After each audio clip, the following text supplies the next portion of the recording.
My mother's voice cracked through the microphone just as the orchestra shifted into a softer melody. "We're so grateful to have everyone here to celebrate Grace and Daniel's special day," she said, her diamond bracelet flashing under the chandelier light, and the crowd erupted in polite applause. I stood at the back of the ballroom, my heart pounding so hard I could feel it in my throat. 11 years. 11 years since I had seen any of their faces, since the night my mother had told me I was dead to her and slammed the door as rain soaked through my coat. And now, here I was, standing in the same world that had once spit me out like something unworthy, watching my sister float down the aisle in a gown that probably cost more than my first year of college. Except they didn't recognize me. Not yet. The cameras flashed, the champagne shimmered, and no one had the slightest idea that the woman they'd cast out had come back not to beg, but to witness. My pulse steadied as I adjusted the hem of my navy silk dress and walked further into the hall, every head turning, every whisper trailing behind me like smoke. If you're enjoying this, please subscribe and share. Your support keeps the stories coming. Grace's laughter floated through the air, practiced and brittle, as Daniel slipped a gold ring on her finger. The photographers swarmed, my parents dabbed fake tears, and I stood still, letting the moment stretch like a rubber band about to snap. When she finally turned and saw me, really saw me, her smile faltered. For a second, confusion clouded her eyes, followed by the faintest flicker of fear. Her hand tightened around Daniel's arm. "Who was that?" someone whispered. Another voice, "Isn't that Amber? No, wait, she went by Ellen now, didn't she?"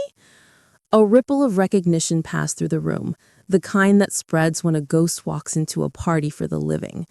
I smiled politely, a gesture sharp enough to cut glass, and moved closer. My heels clicked against the marble floor in perfect rhythm with the string quartet, every step deliberate, the sound of a woman who had nothing left to prove.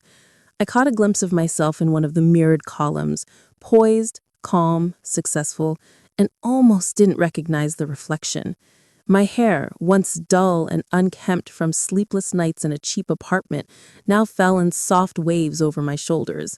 The custom-made dress curved where it should, understated but powerful, like armor disguised as elegance. I could feel their eyes crawling over me, searching for cracks that no longer existed. My father's jaw tensed. My mother's perfectly painted smile trembled, though she quickly recovered, leaning toward a guest to whisper something that made him laugh awkwardly. Grace tried to regain control, squeezing Daniel's hand a little too tightly. "It's fine," she muttered, forcing another smile for the cameras. But I saw the panic in her shoulders, the way her chest rose and fell too fast. The woman who had once reveled in my humiliation now looked like she was the one standing in the rain. As I took my seat near the back, next to my husband Michael and our 7-year-old son Leo, I could feel the energy in the room shift. Michael reached over, his surgeon's hand calm and steady, resting lightly over mine. "You don't owe them anything," he whispered. I nodded, not trusting myself to speak. The last time I'd been this close to them, my life had been in pieces. They'd called me ungrateful, unstable, a disappointment who couldn't finish medical school after refusing to falsify patient charts at their clinic. They told everyone I'd run away to chase some fantasy, that I was jealous of Grace's success. What they didn't know was that the fantasy I chased turned into Medova Technologies, the company that now saved thousands of patients every day. And tonight, while my sister pretended to be the perfect bride, the woman she'd helped destroy had quietly become everything she once claimed to be. I watched as Grace glided from table to table, laughing too loudly, her hand always finding Daniel's arm as if to remind herself he was real. But when she passed our table, her steps faltered. "Ella," she said, softly, her voice uncertain. "I'm sure you didn't," I replied, my tone even, unhurried. Leo smiled up at her innocently. "Hi, Aunt Grace." Her face twitched. The title landed like salts on an open wound. "I have a beautiful wedding," I added, offering her a polite nod. "I wish you both happiness." Before she could respond, Daniel's hand tightened on her waist. His eyes flickered with curiosity. Ella Collins, he said slowly, recognition dawning. The CEO of Medova? The people nearest us turned, interest sparking like dried tinder. Grace went pale. You're her? I smiled faintly. Yes, though it's been a long time since anyone in this room called me by that name. Michael chuckled softly beside me. His company just signed a national contract last month, he said, almost casually, though I knew he was twisting the knife just enough. They're revolutionizing post-operative monitoring. A guest gasped. My father's glass froze halfway to his lips. My mother's smile collapsed completely. For years, they'd painted me as a failure, a dropout, a disappointment who couldn't finish medical school after refusing to falsify patient charts at their clinic. They told everyone I'd run away to chase some fantasy, that I was jealous of Grace's success.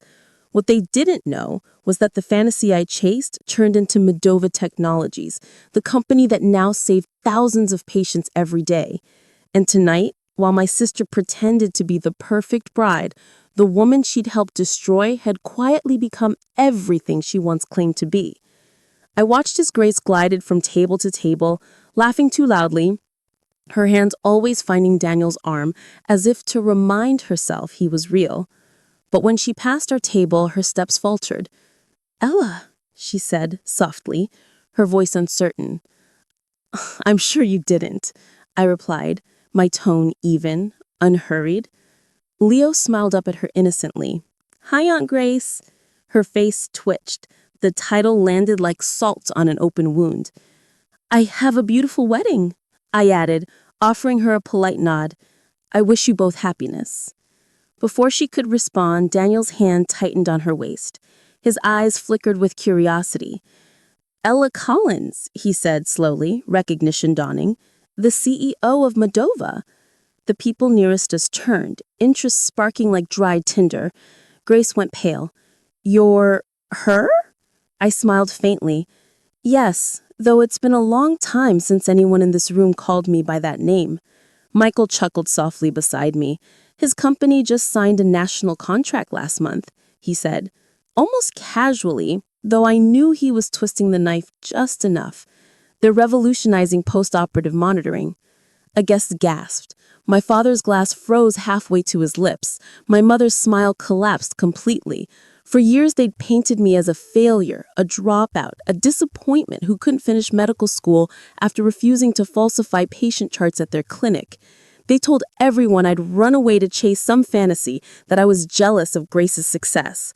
What they didn't know was that the fantasy I chased turned into Medova Technologies, the company that now saved thousands of patients every day. And tonight, while my sister pretended to be the perfect bride, the woman she'd helped destroy had quietly become everything she once claimed to be. I watched as Grace glided from table to table, laughing too loudly, her hand always finding Daniel's arm as if to remind herself he was real. But when she passed our table, her steps faltered. Ella, she said softly, her voice uncertain. I'm sure you didn't, I replied, my tone even, unhurried. Leo smiled up at her innocently. Hi, Aunt Grace. Her face twitched. The title landed like salt on an open wound. You have a beautiful wedding, I added, offering her a polite nod. I wish you both happiness. Before she could respond, Daniel's hand tightened on her waist. His eyes flickered with curiosity. Ella Collins, he said slowly, recognition dawning. The CEO of Medova? The people nearest us turned, interest sparking like dried tinder. Grace went pale. You're her? I smiled faintly. Yes, though it's been a long time since anyone in this room called me by that name. Michael chuckled softly beside me. His company just signed a national contract last month, he said, almost casually, though I knew he was twisting the knife just enough. They're revolutionizing post-operative monitoring. A guest gasped. My father's glass froze halfway to his lips. My mother's smile collapsed completely. For years, they painted me as a failure, a dropout, a disappointment who couldn't finish medical school after refusing to falsify patient charts at their clinic. They told everyone I'd run away to chase some fantasy, that I was jealous of Grace's success. Now the truth was walking and breathing right in front of them, wearing heels and success like a crown they'd never imagined I'd earn. Grace's hand trembled as she reached for her champagne. "That's wonderful," she said finally, her voice brittle. "I'm glad things worked out for you." I tilted my head. "Me too." The silence that followed wasn't cruel. It was cleansing. Every whisper that ever followed my name was rewritten in that instant, erased by the quiet, unshakable presence of someone who had built her way out of their shadow. The band resumed playing, and I stood, excusing myself to the terrace. The night air felt lighter out there, the hum of the city far more honest than the forced laughter inside. I took a slow sip of champagne and watched the reflection of the ballroom through the glass doors. They were all still there. Grace trying to pretend she wasn't unraveling, my mother clutching my father's arm like a lifeline. I almost pitied them. Almost. "Different good or different bad?" I asked, folding my hands. "Different powerful," he said softly. "You built all this?" "Yes," I said, "while your in-laws told everyone I was living out of a car." He winced. "I'm sorry." I didn't respond. Sorry was cheap, and I'd spent too many years paying full price for their cruelty. "What do you want, Daniel?" I asked, my tone flat. He ran a hand through his hair and exhaled. "They're in trouble, Ella. Big trouble. The Collins Family Clinic is under investigation for Medicare fraud, billing for procedures never performed, falsifying patient records, siphoning government funds." I didn't want to believe it, but I've seen the documents. Your father was the one who signed most of them. My pulse slowed, my body going cold. I had known something wasn't right all those years ago, when they asked me to falsify data. It was why I'd refused, why they'd thrown me out. "And Grace?" I asked. His silence was answer enough. "She knew," I said quietly. He nodded. "She helped cover it up. She told me it was just a mistake, that your parents were protecting their reputation. But now the investigators have emails, records, everything. Ella, they might go to prison." I leaned back in my chair, studying him. The man who had once stood beside my sister as if she were his universe now looked like a ghost of himself. "Why are you telling me this?" "Because you deserve to know," he said. "And because they're going to drag you into it. Your name's still on some of the early records from when you worked there. They'll try to make you look complicit." I laughed once, bitterly. "Of course they will." He shook his head. "I've already given your name to the investigators, but only to clear you. I told them you refused to participate." "You reported them?" He hesitated. "Yes, anonymously. I couldn't keep living with it. Grace doesn't know." For a moment, silence filled the space between us, thick and heavy. "You're a brave man," I said finally. "Or a desperate one." He managed a weak smile. "Both, maybe." When he left, relief and exhaustion tangled inside me like two sides of the same coin. I walked to the window, the city below alive with motion and light. For years, I had carried the weight of their lies, their rejection, their judgment, and now it was all coming undone without me lifting a finger. But peace didn't come easy. That night, as I gathered my things, my phone buzzed with a voicemail notification. Grace's number. The third one that week. I didn't listen. I didn't need to hear her excuses, her manipulation, her voice dripping with the same entitlement she inherited from our mother. The next morning, another message came, and another after that. The first begged for money. The second threatened to tell Leo the truth about his real family. The third, I deleted without listening, my thumb steady, my breath calm. For the first time, her words couldn't touch me. A week later, Michael called while I was reviewing a new contract for Boston Memorial Hospital. "You sound tired," he said. "Daniel Brooks came to see me." "He told you?" "He told me everything. The investigators reached out. They might contact you. I know, I said. They already did. Are you okay? Yes, I said honestly. More than okay. There was a pause, the kind filled with everything we didn't need to say. Are you going to get involved? He asked. I looked out the window, watching a red-tailed hawk glide between skyscrapers, its wings steady, effortless. I told you once my success is already their greatest punishment, I said quietly. You were right, but maybe this time I'll choose the truth over revenge. That afternoon, I opened the email from the federal attorney again, the official seal glaring from the top. Attached were scanned records from the old clinic, documents bearing my initials from a lifetime ago. I could ignore it, let karma do the work, or I could send the investigators copies of the original patient charts, the real ones I'd saved back then because something inside me knew I'd need proof someday. I clicked forward, attached the files, and typed, providing unaltered records for reference. No further involvement necessary. Just the facts. Nothing more, nothing less. When I hit send, a strange calm washed over me. Not victory, not satisfaction, just the quiet peace that comes from doing the right thing without needing applause. Michael called later, his voice warm. I'm proud of you. I smiled. I finally feel like me again. That evening, as the sun set over the city, I packed up my laptop and stepped into the golden light spilling through my office windows. The world outside was noisy, messy, alive, and none of it controlled me anymore.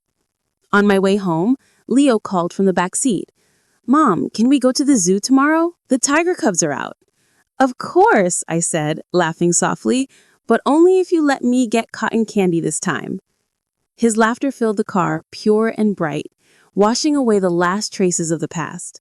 The next day, I watched him press his hands against the glass as the cubs tumbled across the enclosure. Michael stood beside me, his arm brushing mine, his voice low. You're thinking about them, aren't you? I'm admitted a little, but it feels like they're in another lifetime now. They are, he said, squeezing my hand. And this one? You built it. Later that night, I stood on our balcony, city lights flickering below, the air cool against my skin. My phone buzzed one last time, another voicemail from Grace. I didn't listen. I pressed delete and dropped the phone onto the table. The sound was final, satisfying. I breathed in, slow and deep, as if reclaiming every piece of myself they tried to break. Inside, Michael's laughter echoed from the kitchen, Leo's small voice chasing his.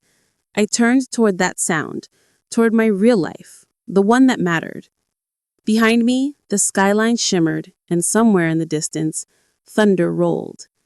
The storm had finally moved on, but I could feel something new gathering on the horizon. Forgiveness had always been a word that felt too easy, too neat for the chaos it tried to cover. I don't think forgiveness is something you give like a gift, I said finally. It's something that grows when the anger stops needing space. She nodded, tears falling freely now. I'll take that. We walked outside together, stopping beneath the old sign one last time. The letters creaked in the wind, as if whispering goodbye. I'm thinking of selling what's left of this property, she said. Start something honest. Maybe a community clinic. I smiled. Then make it real. Name it after someone who deserved better. She looked at me, understanding dawning in her eyes. After you, you mean? I shook my head. After all the people like us, who survived what they shouldn't have had to. As I turned to leave, Grace called after me. Ella, I glanced back. You were never the orphan they said you were. You were the home we all lost. The words followed me to my car, lingering like sunlight after rain. For the first time, her voice didn't sound like accusation. It sounded like peace. Weeks slipped into months, and life unfolded with quiet purpose. Modova's expansion crossed another milestone, the first European partnership signed in London. Investors called it a miracle of modern healthcare. I called it proof that perseverance leaves fingerprints everywhere. Michael and I flew out for the launch, and on the plane ride back, I stared at the skyline and thought of the girl who had once been left in a downpour with nothing but a suitcase. I wished she could see this view now. I wished she knew she'd make it here. Back home, Leo had painted a sign for the garden, the Collins patch. He said it was because everything that grew here had strong roots. I laughed until I cried. But life, even when it's beautiful, never stays perfectly still. A year after Grace and I met at the clinic, she sent me a photo, a modest building painted white and blue with a hand-lettered sign that read, Haven Medical Outreach, founded by Grace Collins. Beneath it, a single line, in honor of second chances. I stared at that picture for a long time, realizing how far we had both come from the people we once were. She hadn't asked for my help again, and I hadn't offered it. We had finally learned to grow separately, and that, perhaps, was its own kind of grace. Still, sometimes at night, when the house is quiet, I find myself looking out over the garden, wondering about her, wondering if she ever drives past the old Collins building and remembers what we both buried there. There's a sweetness in that ache, proof that healing doesn't erase pain. It transforms it into memory you can live with. One evening, Michael joined me outside, wrapping his arms around my shoulders as twilight deepened. "You've been quiet," he said softly. "Thinking about her?" I nodded. "About everything. About how strange it feels to have peace when you never thought you'd earn it." He kissed my hair. "Peace isn't earned, Ella. It's allowed." The next morning brought a surprise. A letter from the American Medical Board inviting me to deliver the keynote at their annual conference. The theme was Integrity in Innovation. As I read the letter, something inside me shifted. I thought of my parents, of the lies they told to climb higher, of the nights I spent cleaning up their messes just to be called ungrateful. I thought of Grace, rebuilding her life one truth at a time. And I thought of the quiet power of choosing honesty even when no one is watching. I accepted the invitation. The night of the conference, the ballroom gleamed with chandeliers and expectation. Cameras flashed as I stepped onto the stage in a navy gown, the Amidova emblem pinned discreetly at my shoulder. My hands didn't tremble. Not anymore. When I began to speak, my voice carried steady through the room. When I was younger, I believed success was measured by recognition, by how loudly the world clapped for you. But I've learned that real success is measured by what you build when no one believes you can. Faces leaned forward. Even the journalists stopped typing. Integrity, I continued, isn't a slogan. It's a choice you make every day, especially when shortcuts whisper your name. I paused, scanning the crowd, until I spotted a familiar face near the back. Grace, dressed simply, her badge reading Haven Medical Outreach.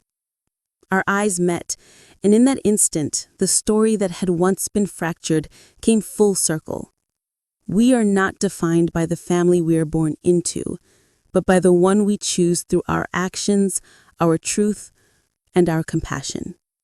The applause that followed felt like release, not celebration. After the ceremony, Grace approached me quietly. No cameras, no spectacle. Just two women who had finally stopped bleeding from the same wound. "You spoke beautifully," she said. "You lived bravely," I replied. She smiled through tears. "Do you think they'd be proud of us?" she asked softly. I considered it. Maybe not, but that's why it matters. That evening, back in our hotel room, I stepped out onto the balcony overlooking the city lights. Michael joined me, a glass of wine in each hand. "You did it," he said simply. "No," I whispered, watching the skyline shimmer. "We did." Below us, the world pulsed with possibility. The next morning, before our flight, I visited one last place, the small community garden adjacent to the hospital where Moldova first began. I knelt beside a patch of lilies, pressing my fingers into the soil. A plaque rested there now, newly installed. It read, "For those who turned pain into purpose." My throat tightened. Behind me, I heard footsteps. Grace again, holding a single sunflower. "I wanted to leave this here," she said, placing it beside the plaque. "For the sister who showed me how to start over."